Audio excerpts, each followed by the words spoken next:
What is our place in the universe? There are two impressive possibilities. Either we are alone in the universe or we are not. As the great Arthur C. Clarke said, both situations are equally frightening. Now imagine that for a moment. Throughout all of time and space, on countless planets and countless galaxies, how many civilizations have arisen, looked up at the night sky and asked the same questions we are asking? Are we really alone? But for the first time in history, the truth is almost within our reach. This quest is not only about discovering new forms of life, but also about understanding who we are and who we can become. So, what are the ideal conditions for chemistry and life? First of all, you need energy. Imagine sunlight shining down or geothermal heat emerging from the depths of a planet. But you need the right amount. Not too much, not too little. As well as energy, you need a variety of heavy elements, such as oxygen, carbon, and sulfur. And you also need a liquid, like water. Why water? Because in gases, the atoms are too free to connect, while in solids, they are trapped and cannot move. But in liquids, atoms can cross, hug, and join together to form molecules. Liquid water is incredible for starting evolution. Molecules can dissolve in water and form complex chains. Where do you find these perfect conditions? On planets like Earth. Billions of years ago, the Earth was just the right distance from its star to have vast oceans of liquid water. In the depths of the oceans, in the cracks of the Earth's crust, an astonishing chemistry took place. Atoms combined in all kinds of exotic connections. The exact recipe for life is still a mystery, but it involves energy, organic molecules, and liquid water. Somewhere in the seas of the early Earth, basic chemistry turned into biology, perhaps more than once. The first cells probably arose in hot volcanic waters, in conditions previously considered impossible for life. And the more we study life, the more extreme places we find it, such as arid deserts, frozen mountains, and deep ocean trenches. On Earth, microbes have adapted to survive the most hostile conditions, even thriving without oxygen in space vacuum simulators. New research suggests that life arose more than 4 billion years ago, when the Earth was a deadly place, devastated by volcanism and asteroids. However, life quickly established itself. Since life began so quickly on Earth, many scientists believe that it can also happen quickly on other planets. Earth's history gives hope that life could be common in the universe, as it is fast, tenacious, and composed of basic ingredients. After 4 billion years of isolation, we started looking for our cosmic brothers. Where there's water, there's life, so oceanic worlds like Earth are prime targets. And our search for Earth-like planets is just beginning, with tantalizing discoveries such as Kepler-62f, TRAPPIST-1d, among others. Kepler-62f and TRAPPIST-1d are planets located outside our solar system, known as exoplanets. Kepler-62f was discovered by the Kepler Space Telescope and is about 1,200 light-years away from Earth.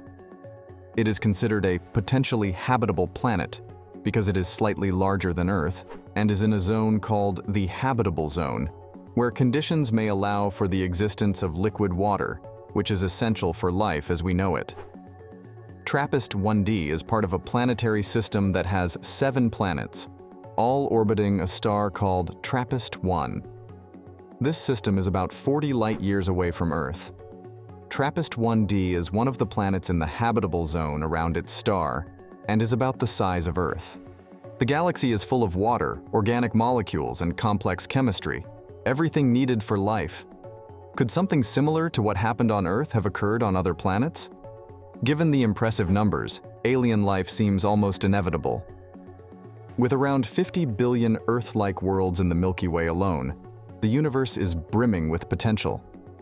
Have you ever wondered what lurks beneath the icy surface of Enceladus, one of Saturn's moons, where a huge ocean teems with hydrothermal vents that could harbor the chemistry of life? Hydrothermal vents are openings in the ocean floor that emit hot water enriched with minerals. These vents are places of interest for astrobiology because they provide energy and nutrients that can support life, even in extreme environments. And what about Titan, a moon larger than Mercury, dotted with lakes of methane and organic compounds? It's exciting to think that our galaxy alone could contain 100 trillion exoplanets, which are moons that orbit exoplanets, which are planets outside our solar system. These moons can vary in size, and some may even have conditions suitable for life, such as atmospheres and water on their surfaces. Many of them are possibly the size of Earth, with atmospheres and water on their surfaces. With so many places to find life, isn't it only a matter of time before we make a discovery? Some believe that we were once close. On June 30th, 1976, the Viking lander on Mars detected something peculiar. After injecting nutrients into samples of Martian soil, the samples emitted radioactive gas, just like the soil on Earth. Was this a natural phenomenon, or our first encounter with alien biology? The discovery of just one bacterium on Mars, or any other body in the solar system, would suggest that life is a universal phenomenon. If this is true, then life could be more the rule than the exception. NASA scientists believe that, in the next 20 years, we could find planets around other stars that show signs of habitability. The universe is almost 14 billion years old, and our galaxy is around 12 billion years old. Could it be that there isn't life out there much more advanced than ours? For the first million years, the cosmos was too hot for life as we know it. When it finally cooled down, there were no stars or planets, just huge clouds of hydrogen. Gravity eventually spun these clouds into the first stars. These massive, bright stars had no life to watch them rise. The first stars weren't even capable of creating the heavy elements vital for life. These elements, such as carbon and oxygen, were forged in the cores of medium-sized stars that exploded later, seeding the cosmos with the ingredients for life. This set the scene for a second generation of suns, surrounded by rocky planets. Imagine that moment, 13.7 billion years ago, when the raw ingredients for life came together for the first time. Some believe that the conditions for life existed even earlier, in the lingering warmth of creation. To give an example, think of baking cookies. The first stars were like the first batch of cookies. After they baked and crumbled, they left ingredients behind. These ingredients then helped to bake a second batch, new stars and planets. Despite decades of searching, we have found no concrete evidence of alien life. Perhaps primitive life is common, but intelligence is extremely rare. Or perhaps space is simply too vast for viable communication. Red dwarf stars can live for a long, long time, like up to 10 trillion years. During that time, they shine on any planets orbiting around them. This makes it possible for life to develop on these planets, as the conditions remain stable for so long. However, if there is something alive on a planet near a red dwarf, it could face two major challenges. Firstly, these stars can have powerful solar flares that can harm any nearby life. Secondly, the planet could be tidally locked, which means that one side always faces the star and remains super hot, while the other side is always in darkness and extremely cold. Think of it as a small bonfire, the red dwarf star, that burns for a long time. You could camp around this fire and enjoy its warmth, but sometimes it can ignite and throw off sparks, the solar flares, which can be dangerous. Also, imagine that if you sit on one side of the fire, you'll always be warm, but if you move to the other side, you'll always be cold. Despite these challenges, hardy creatures such as moss or small animals could still find ways to live around this fire, just as life on Earth can adapt to hostile environments. What kinds of life forms could exist when the universe is trillions of years old? One day, life will eventually come to an end. If we are the beginning of history, we have the opportunity to sustain life for a long time into the future. And if life continues, then we are living in a special moment.